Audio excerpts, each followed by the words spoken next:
We've been doing movie nights for years. A Gen Xer and a Gen Z. Random weird moments that the two of us have experienced, and there are a lot of those. And he crashes them. As you do. It's like, I'm just sitting there and I'm like, where did this come from? Why are we singing? I mean, you're not going to learn anything about the movies listening to us talk. This is the Argo City Podcast. Film, conventions, and fan life with Maddie and Matthew. And we have returned! It is a whole new year. Yay! 2026! We really wanted to get our 2025 wrap-up out right before Christmas, and didn't. Yeah. So that's why you got that as kind of like the first podcast of 2026 on Friday. But the thing is, one of the things that we had discussed on that wrap-up was the Maze Runner series. Yeah. And it just so happens... Yes, tell this story. This is hilarious. Over New Year's, my wife discovered Maze Runner. Mm-hmm. And so, I mean, we watched that, the first two. She was texting me random reactions, and I was sitting watching Hasbin with my friend and looking at my phone, and I was like, what is happening? And then I finally had her explain, why are you texting me this? And the thing is, it's like, no, we can't do part 3 tonight because Maddie and I still need to do it for the podcast. So, I cannot watch this just with you and not without Maddie, too. Yeah. So she had to wait until the next night. She waited until I got home and we all watched it together. So, we've got Maze Runner, The Death Cure for this week. And this is one where I actually read the book before we did the podcast and kind of had it half open while we're watching the movie because I'm like, okay, what if I just follow along? Well, that turns out to be a terrible idea because the book and the movie have very, very little in common. Oh. They have the same basic idea. Okay, we are going to track down Wicked. We're going to track down the source of everything. We're going to sneak into the city, well, kind of, and end it. That's the general gist. Now, in the book, they're already there. They've already been captured, and they're still being experimented on. Oh. And the adventure is more about finding a fifth column in the city, a secret society that's working to take them down and then taking out the last, main scientist dude kind of ish. But it's just very different, especially since the movie starts off with a scene that's not in any of the books, not even remotely. So, when last we met our heroes, which was quite a while ago. It really was. I mean, this was back in September for us. Yeah. So they were betrayed. A lot got captured and a lot didn't. We're kind of split off. We have our group that is with Wicked, and then we have the group that's trying to rescue kids from Wicked. And they start off with the Great Train Robbery. Yeah, I remember as we started the scene, I'm still trying to refamiliarize myself with these characters, and I'm like, I don't recognize these faces. Come on, I need to recognize these faces. And I'm like, okay, when did this turn into a Western movie? It really is. When did it turn into a Western movie with a spaceship? I mean, yeah, that's exactly what it is. We've done a couple episodes of Firefly, and there's a train robbery episode. That's right. We should do that, just to get you a little bit more content. But I mean, that's really what it is. It's the Great Train Robbery, and they're all pulling up alongside of it in these Mad Max dune buggies and trying to find Miho. And it's pointless. Miho isn't even on the train. No, he's not. Miho was already in Wicked's base being, experimented on. Miho is basically suffering the fate that everybody is dealing with in the book. So it's kind of there. Yeah, poor guy. And, but you know what? It's interesting because as we're seeing him experimented on, it's a dream thing. Mm-hmm. He's back in the glade. He's back fighting we're in the tunnels. Grievers we're running from the Grievers through the tunnels, and it's like, I'm panicking. My mom is on the edge of her seat, like, don't die, don't die, don't die, don't die. But what I'm really thinking here is this because I almost feel like they needed to bring back familiar settings and monsters because they drifted too far from it in Scorch Trials. Like, we need to remind you that this is Maze Runner, and you like Maze Runner, right? Yeah. So this was the stuff you liked about Maze Runner. Let's remind you that this is the stuff that you liked about Maze Runner. Yeah. I almost wonder how well this, because you said it's nothing like the book, so I almost wonder how the reader community reacted to this movie. It's a really good question, and the thing is, this is more cinematic. This is more of an adventure. You can get away with a lot more, I don't know, dialogue and testing and, okay, so I need you to do this, or I'm waking up in the same sterile room that I've woken up in for the last 48 days. Or, well, if you cooperate, we'll give you your memories back. And who wants their memories back and who doesn't want their memories back. There's a lot of that kind of stuff. I'm going to comment here and there, too. There's one thing in particular, and we haven't gotten there, that I feel like it's a big difference. Mm-hmm. But that the Great Train Robbery, like I said, it's got nothing to do with any of the books. Mm-hmm. Ironically, it's the most expensive sequence in the movie. What? No, hold on a minute. You're telling me that was more expensive than some of those city shots we got? Yeah, and more complicated. Really? Camera movements, camera placements, trying to keep people safe. You can't see my face, but my face looks flabbergasted. Like, what? This thing delayed the whole movie by a year. Are you serious? Seriously. This is a big deal. This is the big set piece, the big action set piece for this movie. And it's not even relevant. How do you... What? I'm so confused. Well, and I mean, the whole idea here, the whole drive is we're going to go back and we're going to find the last human city. The last city that people have after the devastation of the Scorch. Can I interrupt here for a moment? Yes. Because immediately upon seeing this city, upon hearing this, why did we learn nothing from Attack on Titan? Did we learn nothing from Attack on Titan? I am even as you're literally just literally speaking. Last city, well, technically not last city because you still have the other people that are sending the Titans their way, but that's not important. But last standing city with people in it. Your walls are going to get broken down. Did we learn nothing? Walls don't protect you. Walls are going to come down eventually. These people are idiots. Well, I mean, but the idea of a walled city is human history is replete with that. That is the standard. That's normal. And did we learn nothing? I don't agree with you. They're not dealing with giants, and walls do true. Protect different cities. I mean, unless you've got like a Hebrew god on your side and you're stomping around those walls playing musical instruments. But still, there was not a guitar in sight. There was not a horn or a drum in sight.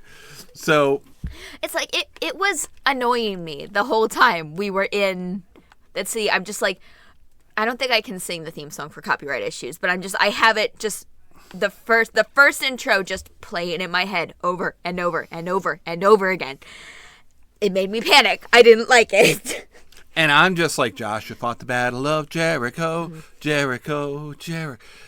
It's I'll meet you halfway on here. the fact that the entire population is there is wrong. They should have, say, 3 cities. Yeah. Or a place to run to. A backup but plan. I don't necessarily agree with you, though, on the wall. But you know what? The whole idea that it's the last city, that it's the only human city, to me, this brings me back to the Matrix. The Matrix? Yes, because, again, you got the planet is dead. The robots control everything. Oh, that's There's true. only one human city left. That's Zion, far below the surface, where the machines can't reach. You know, in one of the series, series I actually watched with Ocean, Kipo and the Wonder Beasts, it's essentially like post-apocalyptic world, so you have like giant animals and such that are, well, wanting to kill everybody. But they live in, some of the groups of humans live in these things called burrows, which are just like underground cities. And they have a backup plan. They have a tunnel that leads to a separate city when theirs gets like broken in, surprisingly, by a giant rabbit. But they have a backup plan. I wish we had had a backup plan here. But then again, didn't we see like a group of people, like some sort of city street? Didn't one of them get drugged or something in one of the movies? See, those are the outcasts. Those are the people who might be infected. Oh, that's true. Those are the people who, like, because the rest of the world doesn't know that this is airborne yet. So these are the lowlies, the dirty people. Okay, yeah. And so, yeah, there's communities, but this was supposed to be a sterile environment. And they're only right now beginning to realize that it's not going to be a sterile environment. You can't keep out the air. They have not figured, either they didn't figure out how to filter the air, or they didn't realize they needed to until it was too late. Yeah. Can we just talk about that plot twist? Because, oh my goodness. I think both me and my mom were both generally like, no. I assumed it. I really did. I assumed it already, and then it was confirmed in the book, and then the movie also confirmed it. So isn't that like a thing in The Walking Dead? Like, you don't understand we're all infected or something like that? It is. That's why it's The Walking Dead. The idea, the title doesn't refer to the zombies. It's the survivors. Oh, I don't like the fact that I'm only now realizing that. I don't like that. Well, yeah, because you read the comics too, and I mean, there's all except for the fourth book. I've read all the 3, though. Okay, I don't have the 4th book either, and I only got past the war. I didn't get past the war. I only got past fear, because it's like, I can't deal with this anymore. It's just too depressing. So, but I mean, there's literally a moment where Rick says, "We are all the Walking Dead." Title card.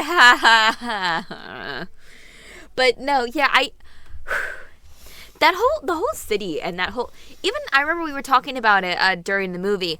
The idea of like infiltrating the city, if I had been any normal adult, like walking those streets and seeing those kids with like their hands in their pockets, and I'm like, you don't look like you belong here. If you want to feel like you belong, you need to strut confidently, or I don't know, walk with purpose.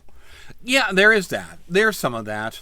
Although in a city environment, in an urban environment, people don't really notice other people. That's true.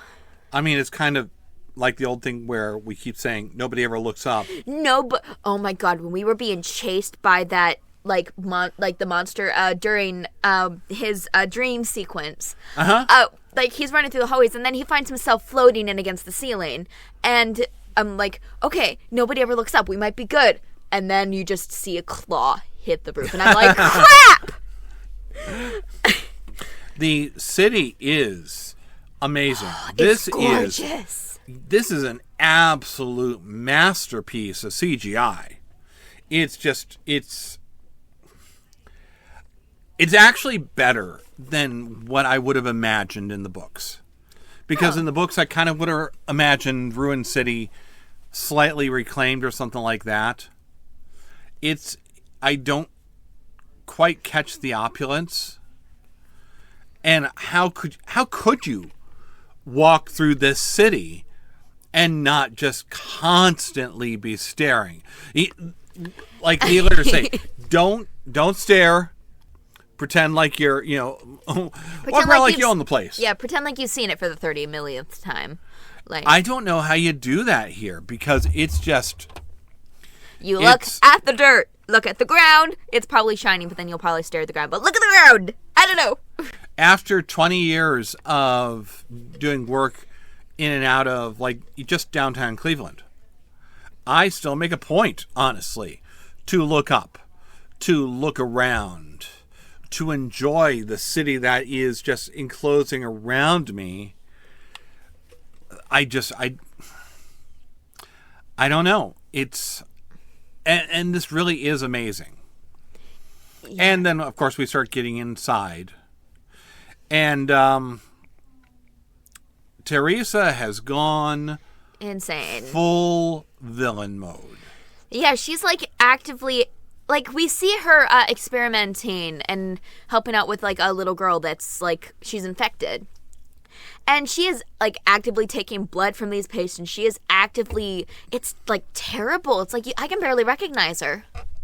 It really is. She might as well be a different character. And I was going to say, I don't know if this was a purposeful choice or not, but her hair is down the entirety of the first two movies. We see her hair, like, I know it's probably, like, lab standards and such, but hair is up. She's, like, got clean makeup on her face. Her look is completely different. The clean is what I noticed. Yeah. It's not just the clean makeup, but the clean clothes. The sterile clothes, the lab coat, the very professional. She looks like I'm so used to her being a kid. And she's not acting like a kid anymore. She's not dressing like a kid anymore. She looks like an adult. I put her at like 20 when I was watching, but wait, no, these are supposed to be teenagers. How they really age her up. Like, it's insane how much they're able to do that with just a simple look. Yes, just by dressing. Just by the way that you choose to present yourself. Just by what you're wearing.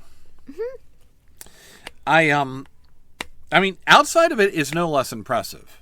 Like, if we look in the refugee camps, we're seeing sunken ships in the ocean just past us. We're seeing the devastation on the planet. And they really put a lot of work into their backgrounds, into the environment. I should hope so, because we're going to be in this environment for 2.5 hours. Oh, this is so long. This is so long. I know. Even with us, when we do a movie that's over 2 hours, we usually split it up into 2 days. Like, we do an hour and a half one day and half an hour the next day. But this was insisted upon by my mother. Well, I mean, we're on vacation. We're in the holiday interim here, and so it still felt long, though. It did. It really, and you do feel it. The pacing is not so much that it makes you forget it. They are trying to do a lot here, and again, they spent the first 25% of the movie on the Great Train Robbery. Yeah,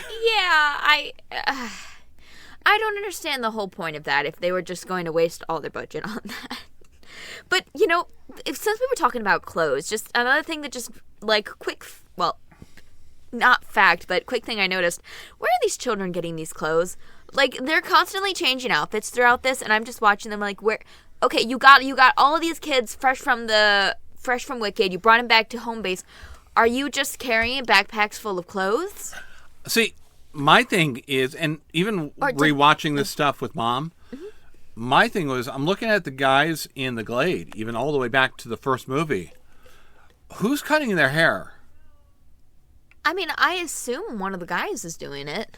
But these are like buzz cuts. These are electric razor cuts. Now, when I was growing up, we didn't go to the barber. We didn't go to the hairdresser. My parents had a hairdresser come into the house. She never brought clippers.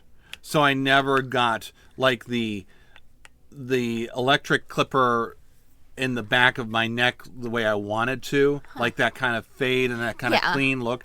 She would just do it with scissors. You do not get these looks with scissors. And I do not see electricity in the Glade. I mean, who is cutting their hair? Where are they getting the clippers? I mean, I don't know enough about about guy hair to really do that. I did cut my friend's hair over New Year's, which was kind of... Yeah, that was interesting because, like, That even I'm was- like, she oh, panicked. your hair's different. No, like, let me explain this. She literally panicked at, like, 11:40 at night and was like, I need to get this done and I need you to do it. And I'm like, what?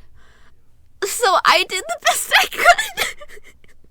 But, like, even though it makes me respect hairdressers so much more. Not that I didn't respect them before, but oh my gosh, it takes talent to If do you that. have ever actually looked into how much work it takes how much work in schooling, how much interning, Yeah. it's ridiculous. Seriously, Google this because you won't believe it.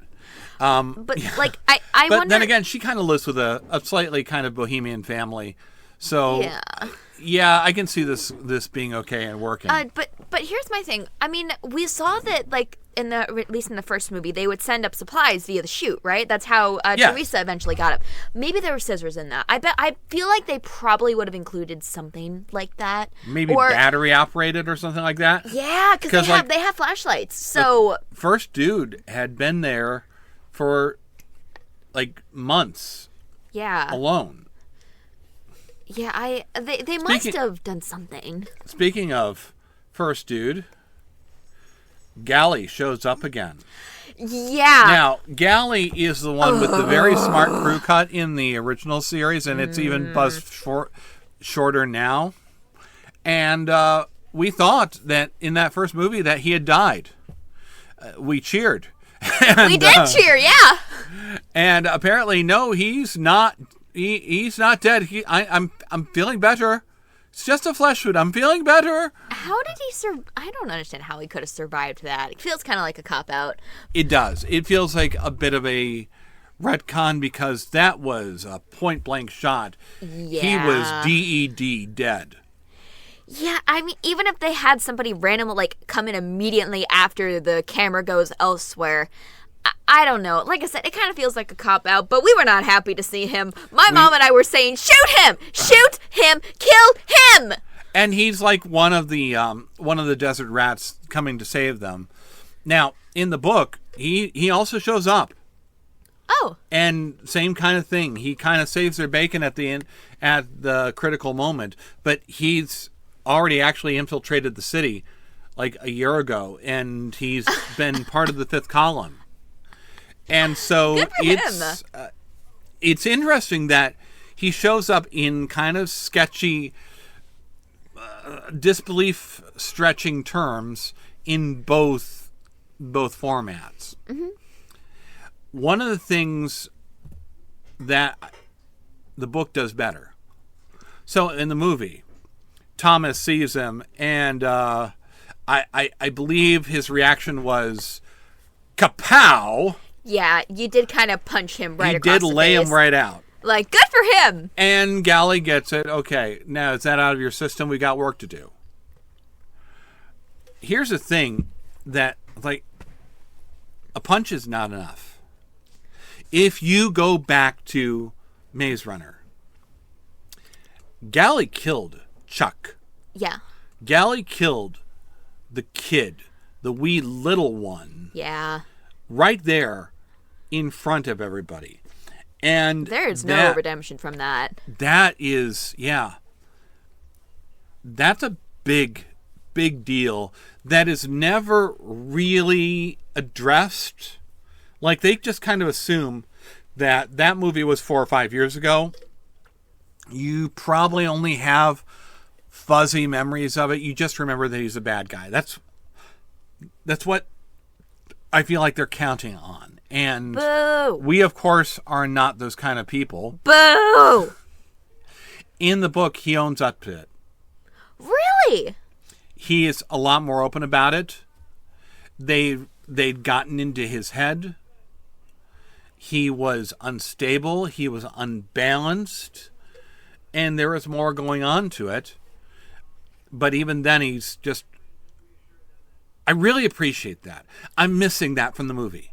Because I think that's a sort of redemption arc that he needs for us to really trust him and join him in on this impossible assault on this massive city. And I mean, to be fair, he doesn't trust him throughout most of the movie. It takes a good hour and a half for Thomas to trust him. Thomas and Gally are still not getting along.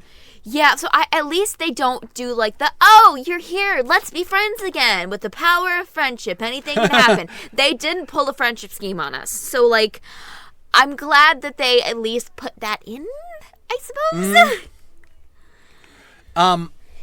We do get some tragedy here, though, too, because... No, I don't want to be sad. I know, but we got to talk a little bit. I want to talk about the difference in Newt's death. So Newt is the younger guy. No, not Newt. The very... I keep thinking he's in Peter Pan or something. He reminds me of them. He does seem like a guy that would be in Peter Pan. And it's very poignant, but in both places. He's definitely sacrificing things. He's definitely sacrificing himself for the rest of the crew. Yeah. But as hard, and you know what? It's shorter too. It's kind of shorter here in the movie because they've got to get through it. But here it is in the book. We already know that Newt is infected with Scourge. We know that he's fading away. And it's kind of the same thing. They've got a crowd coming up. He's about to sacrifice himself for them, and Miho is not having it, by the way. What? It was shaking his arms. No, you guys leave. No more discussion. I'm sorry. Miho held up his hands. You gonna shoot me, old pal? Go, Newt said. I asked nicely. Now I'm telling. This is hard enough. Go. Newt, let's go outside. Go! Newt stepped closer and aimed more fiercely. Get out of here! Thomas hated what he was seeing. The complete wildness that had taken over Newt. His whole body trembled, and his eyes had lost any hint of sanity. He was losing it completely. Let's go, Thomas said. One of the saddest things he'd ever heard himself say. Come on. Miho's gaze snapped to Thomas. He looked like his heart had been shattered. You can't be serious. Thomas could only nod. Miho's shoulders slumped. His eyes fell to the floor. How did the world get so... I'm sorry, Newt said. There were tears streaming down his face. Oh. I'm going to shoot you if you don't go now. Thomas couldn't take it for one more second. He grabbed Render by the hand, Miho by the upper arm, and started pulling them along towards the exit, stepping over the bodies and winding his way through the blankets. Miho didn't resist. Thomas didn't dare look at him and could only hope that Jorge was following along. He just kept going, across the lobby, to the doors and through, outside into the central zone, into the chaotic crowds of the cranks, away from Newt, away from his friend and his friend's diseased brain. Oh, dude, that's tragic. It really is. The book... It does it differently. It twists the knife. The book is trying to wreck you. Because what they don't tell you, or what I haven't told you, is earlier Newt passed Thomas a note, something to read. He said, when the time came, you'll know. Newt had said to Thomas that he'd know when the time came to read it. He should have done it before they left him in that rancid place. If it hadn't been right then, when would it ever been? He pulled the envelope out of his pocket and ripped it open. Then he took out the slip of paper. The soft lights that ringed the mirror lit up the message in its warm glow. It was 2 short sentences. Kill me. If you have ever been my friend, kill me. Oh, my God. I hate that so much more. Really, because here's the thing. Like literal tears in my eyes. Oh my God. At that point in the book, Thomas failed. He didn't do it. Oh. Later, I don't like that. Later on, they actually do encounter Newt almost completely gone. And Thomas is able to keep that promise. But, I mean, it is so heartbreaking. And you know what? It's one of the things that I said to you at the beginning of the movie. It's the last story. It's the last chapter. Anything goes. All bets are off. Yeah, we can kill anybody, any person, anytime. And I don't like it. I wonder, since this, I don't know when this one's going to be going up, but how many times have you made me cry this year alone? I want a counter. Well, it's 2026, so 1. Okay, last year. No, fine. We'll start a counter now. We're at 1. I'm going to keep track throughout the year. I don't have my phone on me. I left my phone upstairs. I'm going to keep track now. We get towards the end as well, and so in the movie, they've really simplified it. The cure is Thomas's blood. But of course, there's only so much blood in a human body. Yeah, you can only extract so much. Even if they're doing it like, we do it in blood donation places and you're still only squeezing out so much. It's got to be prioritized. Who is it going to? It's like it's just as bad as as what you've got right now. And it's almost, I wonder if it's that's the thing that makes Teresa snap. Because there really is some sort of connection between her and Thomas. Yeah. I mean, it's still there. I'm kind of like, I don't like that it's still there. No, You've got Brenda with you the whole time. So you've got Jorge's daughter, who is a much better option. Yeah. It's like I'm going back to the Sam Raimi Spider-Man movies with Tobey Maguire. And through 2 and 3, I'm like, you absolutely should be dumping Mary Jane and going for Ursula, the pretty Ukrainian blonde girl that's the daughter of the landlord. She's so much better of a choice. And I feel like that here too. And it's like, I get that. I mean, it's no secret that I hate like the enemies to lovers trope and a lot of stuff. And it's like, she betrayed you. I've gotten to the point where I've been betrayed so many times that I just generally don't trust people as easily anymore. If you betrayed me, you aren't getting back on my good list. It doesn't matter if you saved my life. It doesn't matter if you suddenly turn back to the good side. There will always be a seed of doubt in the back of my mind that you would do it again. She says it, that yes, I regret it a little bit, but I would do it again. And I'm like, why? Why would you actively side with her again? I wouldn't trust a word that comes out of this girl's mouth. I mean, there's almost, like, in the book, Thomas does get his memories all back, so, okay, he still maintains his virtue there. I don't feel like we really get that here in the movies. So he ends as, I don't know, potentially a different person. I haven't shown you Total Recall, but there's that trope in there as well that, all right, I had to wipe my memories to turn into a different person to infiltrate the resistance. And am I the same person when I go back? We don't really have to wrestle. We're not made to wrestle with that here. Yeah. And maybe it'd be a little smarter of a movie if it did. Because the ending is kind of simple. Yeah, we go on a boat to a deserted island and rebuild. We blow up the MacGuffin and walk away. And yeah, it's almost too simple. I expected he's looking out at the ocean. Oh, he's going to take a group of people. We're going to go find some scientists and actually rebuild the world. But no, we just stay on an island. Mm-hmm. It was kind of underwhelming, to be honest. The lead bad girl, and Ava, I think is the name. I don't know names.